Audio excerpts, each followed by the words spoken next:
We're in the entrance here now, and there's two things flanking me on both sides.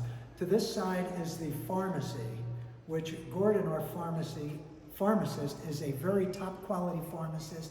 Not only does he know his stuff, but he knows how to help patients recognize what's important for them if they need additional medications. So here, much like what's happening in the US, the pharmacist can also give recommendations for medication.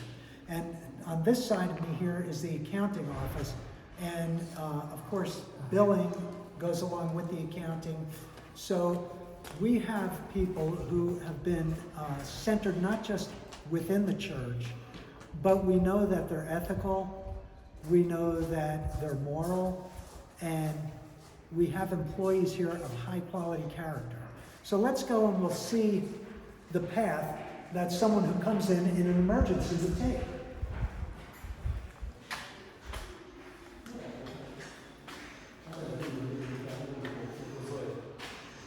And there's actually things going on here now.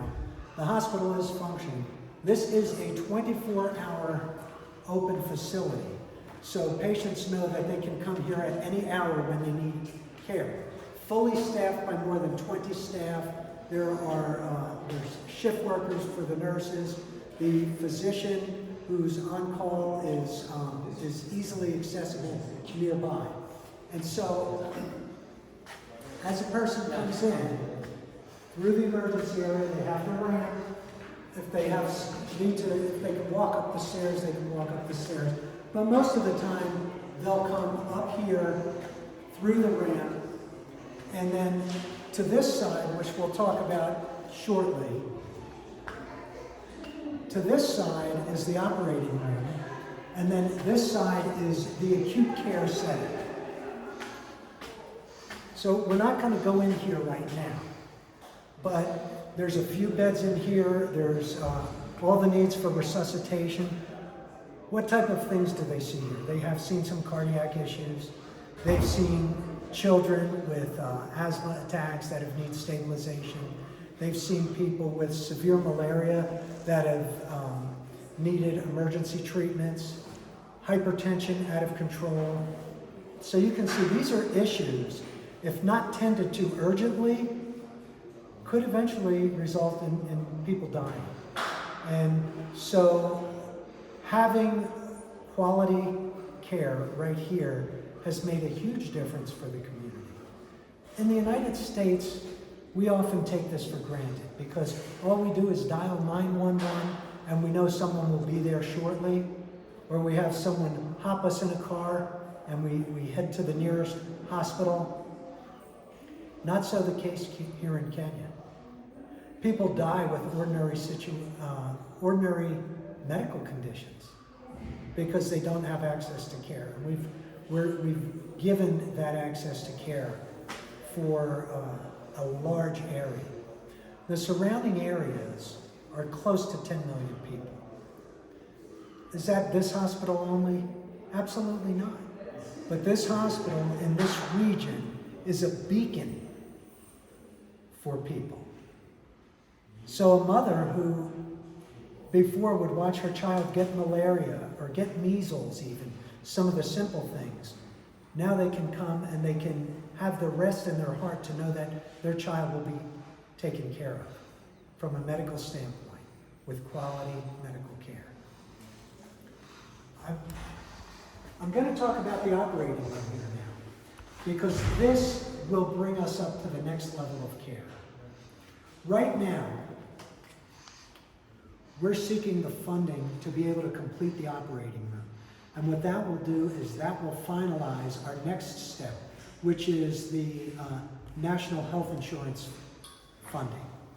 That in the US would be the equivalent of a Medicare, Medicaid system, because it's now mandatory in Kenya that every citizen have an NHIF hospital. So once we get that accreditation, when the operating room is opened up, just a few other minor things that need to be taken care of. What that will do is that will not just boost the level of care, but that will bring us into a condition of self-sustainability. And that really has been the goal here from the outlet. From the very beginning, we knew when the mountain was nothing but grass and trees and goats, we knew that this hospital will be a self-sustaining entity one day, and we are on the verge of that, thankfully, to our donor. Let's go into the outpatient area now.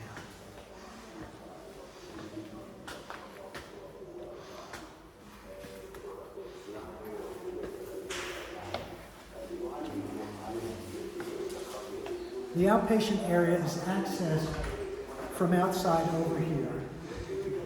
There's restrooms in the background, then we have the administrator's office, and then the nurse triage area. That's the first person from a medical standpoint that's seen after the reception area. Their medical records are all kept electronically, and then after that they go to triage. The triage nurse will see them, and then they'll be seen by the house officers. You see Kevin in the background here. He's very, very highly trained house officer. Would be the equivalent in the U.S. of a nurse practitioner. And so Kevin has training in several of the big hospitals in the country, and he was telling us that he loves it here because of the family atmosphere. He has experience in community outreach.